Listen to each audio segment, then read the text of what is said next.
اعوذ باللہ من الشیطان الرجیم بسم اللہ الرحمن الرحیم۔ حضرت کعب بن مالک رضی اللہ عنہ کا واقعہ بے انتہا دلچسپ اور رقت آمیز ہے۔ یہ انہوں نے اس وقت خود ہی بیان فرمایا جب بوڑھے اور بینائی سے محروم ہو چکے تھے۔ فرماتے ہیں، میرا واقعہ یہ ہے کہ جس زمانہ میں شرکت تبوک سے پیچھے رہ گیا، اس وقت میں انتہائی خوشحالی میں تھا۔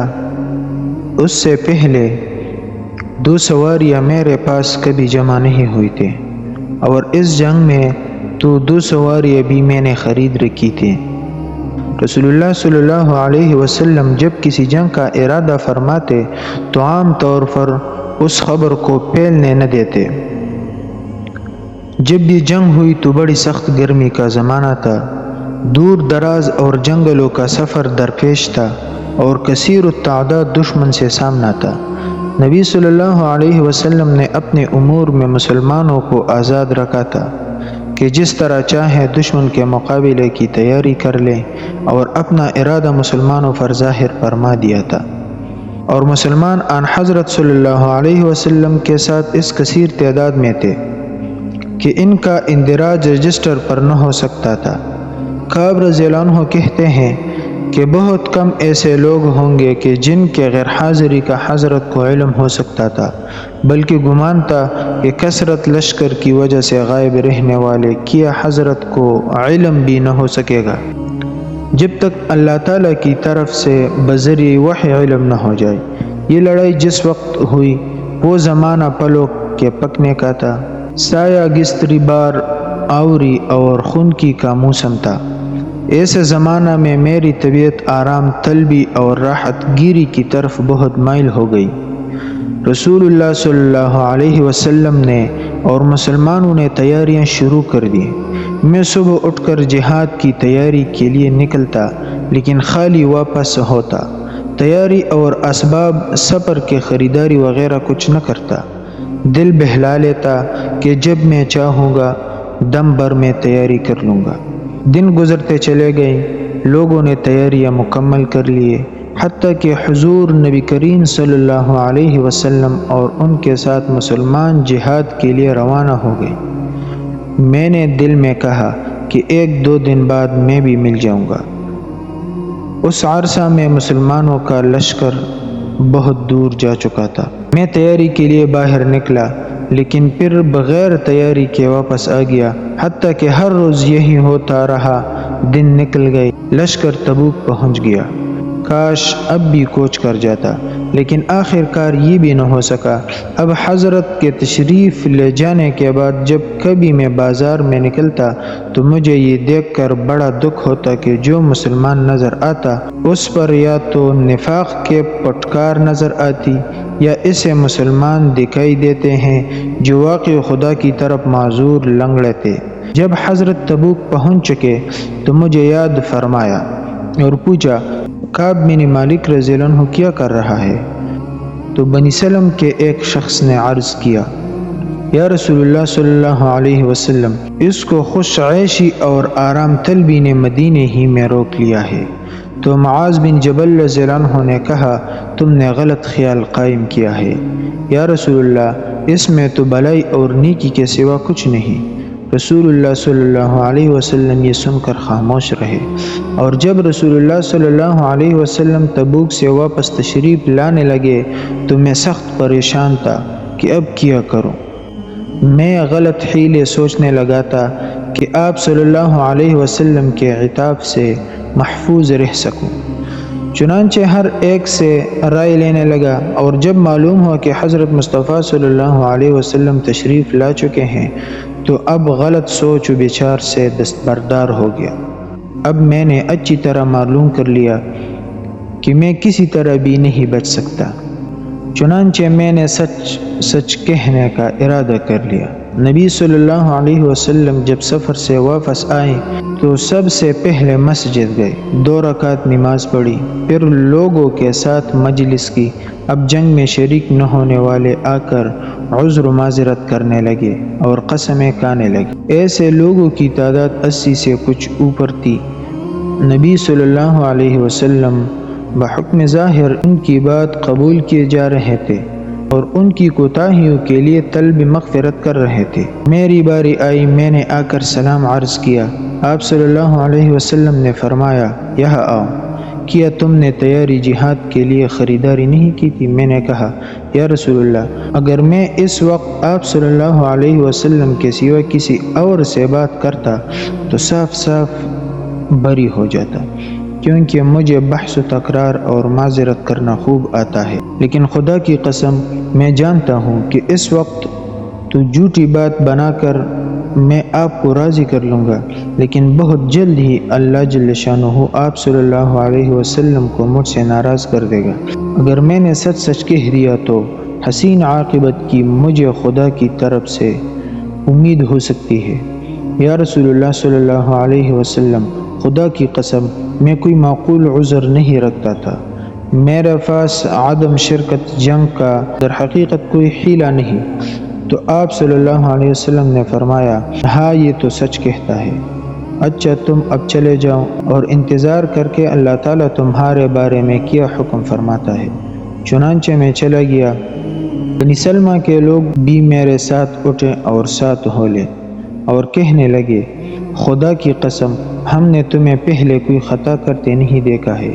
دوسرے لوگوں نے جیسے عذرات پیش کر دیے، تم نے حضور صلی اللہ علیہ وسلم کے سامنے کچھ بھی عذر نہیں کیا، ورنہ نبی کریم صلی اللہ علیہ وسلم نے دوسروں کے لیے جیسا استغفار کیا تھا، تمہارے لیے بھی حضرت کا یہ استغفار کافی ہوتا۔ غرض کہ لوگوں نے اس بات پر اس قدر زور دیا کہ میں نے ایک بار ارادہ کر ہی لیا کہ پھر واپس جاؤں اور کوئی عذر تراش دوں، لیکن میں نے لوگوں سے دریافت کیا کہ میری طرح کیا کسی اور کے بھی صورتحال ہے؟ کہا، ہاں تمہاری طرح کے اور 2 آدمی ہیں جنہوں نے سچ سچ کہہ دیا ہے۔ میں نے پوچھا، وہ کون ہے؟ کہا گیا، مرارہ بن الربیع العامری اور ہلال بن امیہ الواقفی۔ کہا گیا، یہ دونوں مرد صالح ہیں، بدر میں شریک تھے۔ اب میرے سامنے ان کا نقش قدم تھا، اس لیے میں دوبارہ حضرت کے پاس نہ گیا۔ اب معلوم ہوا کہ حضرت نے ہم تینوں سے سلام کلام کرنے سے لوگوں کو ممانعت کر دی ہے، اور لوگوں نے ہمارا بائیکاٹ کر دیا ہے، اور ہم سے ایسے بدل گئی ہیں کہ زمین پر رہنا ہمیں بوجھ معلوم ہونے لگا۔ ہم پر اس ترک تعلقات کے 50 دن گزر گئے۔ ان دونوں نے منہ چھپا کر خانہ نشینی ہی اختیار کر لی، روتے پیٹتے رہے۔ میں ذرا سخت مزاج تھا، قوت برداشت تھی، جا کر جماعت کے ساتھ برابر نماز پڑھتا تھا، بازاروں میں گھومتا تھا، لیکن مجھ سے کوئی بولتا نہ تھا۔ حضرت کے پاس آتا، حضرت تشریف فرما رہے تھے، میں سلام کرتا اور دیکھتا کہ جواب سلام کے لیے حضرت محمد صلی اللہ علیہ وسلم کے ہونٹ ملتے ہیں کہ نہیں۔ پھر آپ کے قریب ہی نماز پڑھ لیتا، کنکیوں سے آپ کو دیکھتا۔ میں نماز پڑھنے لگتا تو آپ صلی اللہ علیہ وسلم مجھے دیکھتے، میں آپ کی طرف متوجہ ہو جاتا تو نظر پھیر لیتے۔ جب اس بائیکاٹ کی مدت لمبی ہوتی گئی تو میں ابو قتادہ کے باغ کے دیوار باندھ کر ان کے یہاں گیا۔ وہ میرے چچا زاد بھائی تھے، میں انہیں بہت چاہتا تھا۔ سلام کیا، بخدا انہوں نے جواب نہ دیا۔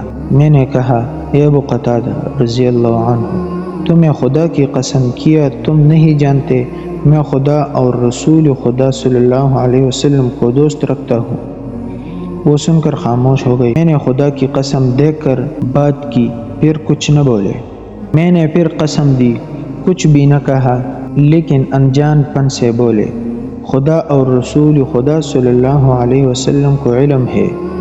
میں پوٹ پوٹ کر رونے لگا، پھر دیوار پان کر واپس ہو گیا۔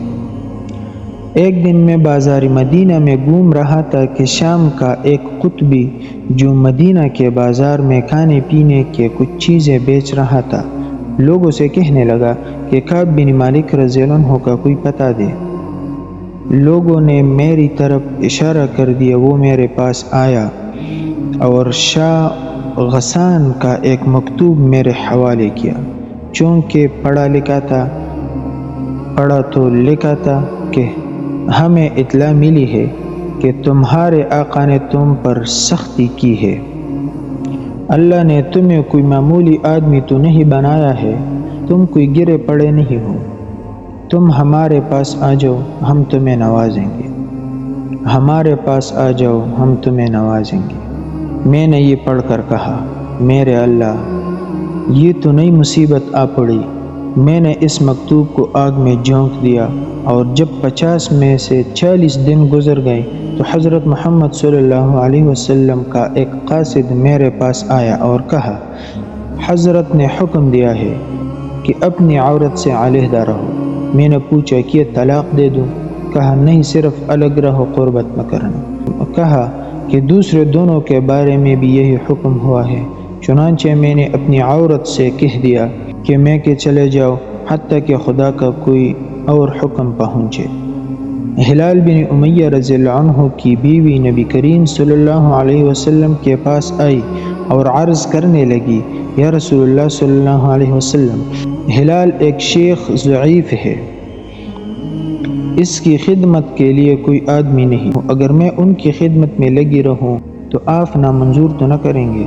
حضرت محمد صلی اللہ علیہ وسلم نے فرمایا کہ اچھا، لیکن وہ تم سے قربت نہ کرے۔ کہنے لگی، اس غریب کو تو ہلنا جلنا مشکل ہو گیا ہے، آپ کی ناراضگی کے دن سے آج تک لگاتار روتا رہتا ہے۔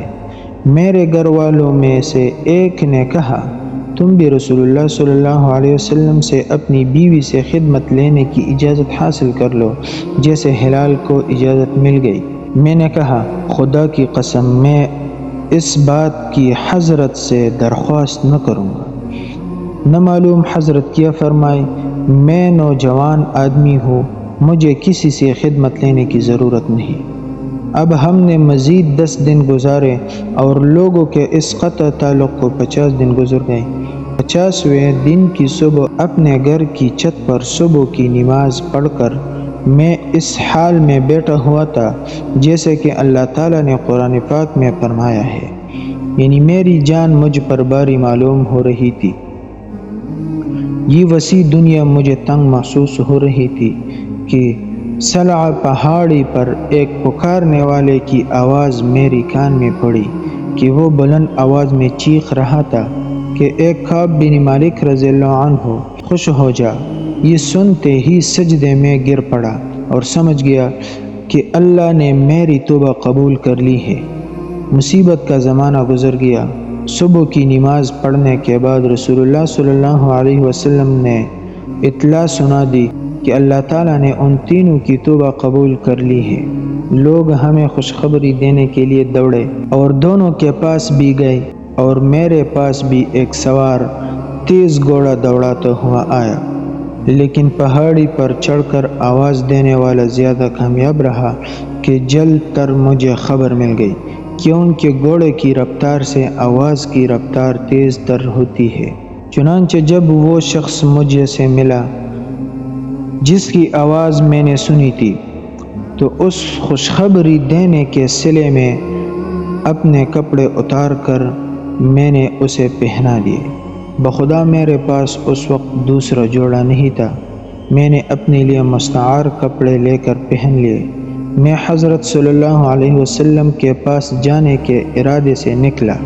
لوگ مجھے راہ میں جوق در جوق ملتے اور مبارکباد دیتے جاتے۔ میں مسجد میں داخل ہوا تو نبی صلی اللہ علیہ وسلم لوگوں کے درمیان بیٹھے ہوئے تھے۔ مجھے دیکھتے ہی طلحہ بن عبید اللہ دوڑ پڑے، مجھ سے مصافحہ کر کے مبارکباد دی۔ مہاجرین میں سے کسی نے ان کے سوا یہ اقدام نہیں کیا۔ کعب رضی اللہ عنہ نے طلحہ رضی اللہ عنہ کے اس خلوص کو کبھی فراموش نہیں کیا۔ میں نے آ کر رسول اللہ صلی اللہ علیہ وسلم کو سلام کیا۔ آپ کا چہرہ خوشی سے چمک اٹھا، کہنے لگے، خوش ہو جاؤ، جب سے تم پیدا ہوئے ہو ایسی خوشی کا دن تم پر نہ آیا ہوگا۔ میں نے پوچھا، یا رسول اللہ صلی اللہ علیہ وسلم، یہ بشارت آپ کی طرف سے ہے یا خدا کی طرف سے؟ فرمانے لگے، خدا کی طرف سے۔ نبی اکرم صلی اللہ علیہ وسلم خوش ہو جاتے تو آپ کا چہرہ چمک اٹھتا تھا۔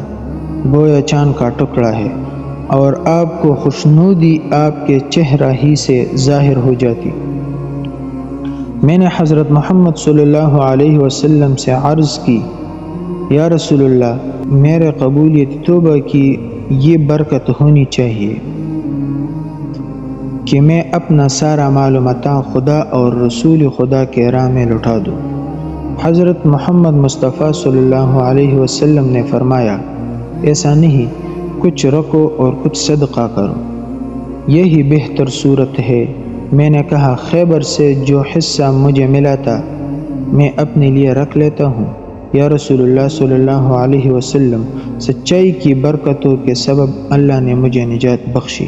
خدا کی قسم، میں نے جب سے حضرت صلی اللہ علیہ وسلم سے راست گوئی کا ذکر کر لیا پھر کبھی جھوٹ نہیں بولا۔